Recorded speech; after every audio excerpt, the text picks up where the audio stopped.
अस्सलामुअलैकुम my YouTube family, कैसे हैं आप सब लोग। उम्मीद करती हूँ सब खैरियत से होंगे। व्यूअर्स, आज मेरे किचन में बहुत ही मज़ेदार लोबिया के कबाब बनने जा रहे हैं। ये देखने में भी आपको लोबिया के कबाब नहीं लगेंगे, खाने में तो ऐसे लगेगा जैसे आप गोश्त के कबाब खा रहे हैं। तो चलिए स्टार्ट करते हैं अपनी वीडियो। बिस्मिल्लाहिर्रहमानिर्रहीम। व्यूअर्स, सबसे पहले मैंने लोबिया ले लिया है, लाल लोबिया जिसे राजमा भी कहते हैं। इसे मैंने रात को अच्छी तरीके से भिगो दिया था। भिगोने के बाद सुबह मैंने इसे कुकर में गला लिया था। अच्छे तरीके से ये हमारा लोबिया गल गया है और इसका पानी आपने बिल्कुल रिमूव कर लेना है और उसके बाद हमने इसको पीस लेना है। आपको जैसे भी आसानी लगे आपने इसको पीस लेना है। मैं इसको इस तरह से पीस रही हूँ और इसके बाद हमने इसको बिल्कुल बारीक पीस लेना है। हमें इसमें कोई भी साबुत दाना नहीं चाहिए। अगर इसमें हमारे कबाबों में कोई किसी भी साबुत दाना कोई भी रह जाता है ना, तो उससे हमारे कबाब को टूटने का ख़तरा होता है। तो हमने इसको बारीक पीस लेना है। ये देखिए, हमने इसके दाने दाने का पीस के इसको अच्छा से इसका पेस्ट बना लेना है। ये आप देख सकते हैं। अब मैं सारे को पीस के फिर आपसे मिलती हूँ। ये देखिए व्यूअर्स, मैंने सारे लोबिया पीस लिया था। अच्छे तरीके से हमने इसे पीस लिया। अब हमने क्या करना है जी, इसमें हमने जो चीज़ें डालनी हैं वो स्टार्ट करते हैं। तो सबसे पहले मैंने एक आलू ले लिया है, इसे मैंने बॉयल कर लिया था। अब हमने इसको कद्दूकश कर लेना है। आलू को भी हमने बिल्कुल बारीक कद्दूकश कर लेना है ताकि इसका भी कोई भी पीस बड़ा ना हो। हमारे कबाब ख़राब ना हो जाए ना, टूट ना जाए। जब हम इन्हें फ्राई करें ना तो ये टूटे ना। तो इस तरह हमने इसे बिल्कुल आलू को भी बारीक पीस लिया है। उसके बाद हमने इसमें डाल देने हैं जी हरे मसाले।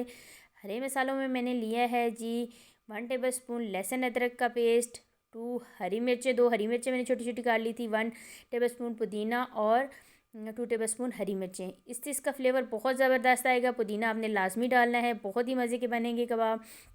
अब हमने लेने हैं स्पाइसेस, हरी मिर्चें, गरम मसाला, चाट मसाला, ज़ीरा, अजवाइन और काली मिर्च और नमक। हमने ये सारी चीज़ें 1/2 टेबल स्पून ले लिए हैं। अब हमने ले लेना है जी कॉर्नफ्लावर। 2 टेबल स्पून मैंने कॉर्नफ्लावर लिया है। ये कबाबों को जो है ना बेंडिंग में मदद देगा, हमारे कबाब टूटेंगे नहीं और क्रिस्पी भी होंगे।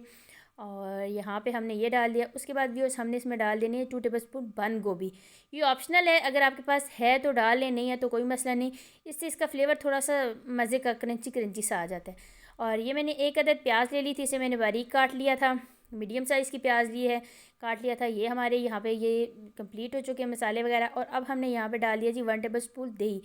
दही भी ऑप्शनल है, अगर आपके पास है तो डाल दें, नहीं है तो आप इसकी जगह लेमन डाल सकते हैं। लेकिन सिरका प्लीज़ ना डालिएगा, इससे इसका फ्लेवर मज़े का नहीं होगा।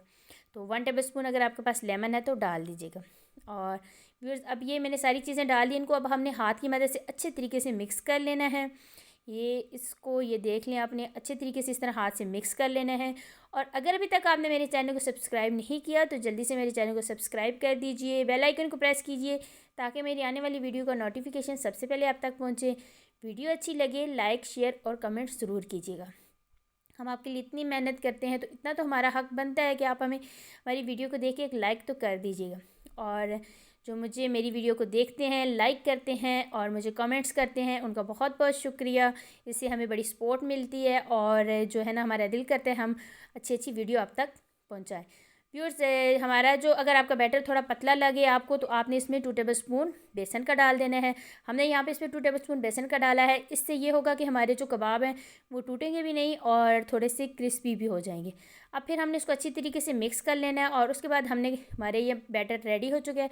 अब हमने अपने हाथों को ऑयली कर लेना है, थोड़ा सा ऑयल लगाना है और इस तरह से हमने कबाब बना लेने हैं। जैसे हम शामी कबाब या आलू के कटलेट्स वगैरह बनाते हैं ना, वैसे हमने इसकी टिक्कियाँ बना लेनी। इतने कोई ज़बरदस्त होते हैं ना, आप अगर किसी को खिलाएं और उन्हें ये ना बताएं कि ये लोबिया के कबाब हैं तो कोई जज ही नहीं कर सकेगा कि ये आपने लोबिया के बनाए हैं। तो एक बार ज़रूर ट्राई कीजिएगा, मेरी रेसिपी के साथ ट्राई कीजिएगा, इंशाल्लाह आपको बहुत पसंद आएगी। और ट्राई करने के बाद मुझे कमेंट्स ज़रूर कीजिएगा कि आपने इसे ट्राई किया था तो ये कैसे बने हैं। तो ये देखिए, इस तरह से हमने सारे कबाबों की टिक्कियाँ बना लेनी है और उसके बाद हमने करना है फ्राई इनको। इसी तरह मैं सारी टिक्कियाँ बना लेती हूँ। तो फिर आपसे मिलती हूँ। तो व्यूअर्स, हमारे कबाबों की मैंने टिक्कियाँ बना ली थी। दूसरी साइड पे मैंने तवा चूल्हे पे रख दिया और उसके ऊपर मैंने डाल दिया है जी थोड़ा सा कुकिंग ऑयल। ये कबाब हैं, इनमें आपने ज़्यादा कुकिंग ऑयल भी नहीं डालना, ये कम ऑयल में भी हमारे कबाब फ्राई हो जाएंगे। जैसे ही हमारा ऑयल गर्म होगा हमने इसके जो है ना अंदर कबाब डाल देने हैं। इस तरह से तवे के ऊपर आपने कबाब डाल देने हैं। जब इनकी एक साइड पक जाएगी तो ये खुद ब खुद ये नीचे नहीं चिपकेंगे, ये खुद ब खुद उठ जाएंगे। तो आपने बहुत तेज़ आंच पे इनको नहीं बनाना, क्योंकि इसके अंदर बेसन कच्चा बेसन है और कॉर्नफ्लावर भी, तो हमने इसको अंदर से पकाना है। बाकी चीज़ें तो पकी हुई हैं, लेकिन बेसन और कॉर्नफ्लावर को थोड़ी देर बाद ये देखें व्यूअर्स, इतनी आसानी से ये हमारे कबाब उठ चुके हैं। और ये इस तरह इनकी साइड चेंज कर लेनी है आपने।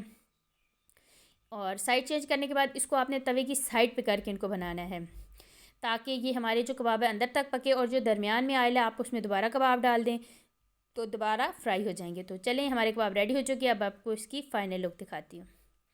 तो ये देखें व्यूअर्स, हमारे ये जो है लोबिये के कबाब बिल्कुल तैयार हैं। चपली कबाब को भी ये पूछे छोड़ देंगे, शामी कबाब तो कोई चीज़ नहीं इसके आगे। एक बार ज़रूर ट्राई कीजिएगा, इंशाल्लाह आपको बहुत पसंद आएंगे। दावतों में इस्तेमाल करें, घर में इस्तेमाल करें, अपने बच्चों को खिलाएं, लंच में दें, दावत और पार्टियों में रखें, इंशाल्लाह बहुत पसंद आएंगे। अब मैं आपको तोड़ के भी दिखाती हूँ। ये देखें व्यूअर्स, इतने जूसी, इतने मज़ेदार ये हमारे कबाब तैयार हुए हैं।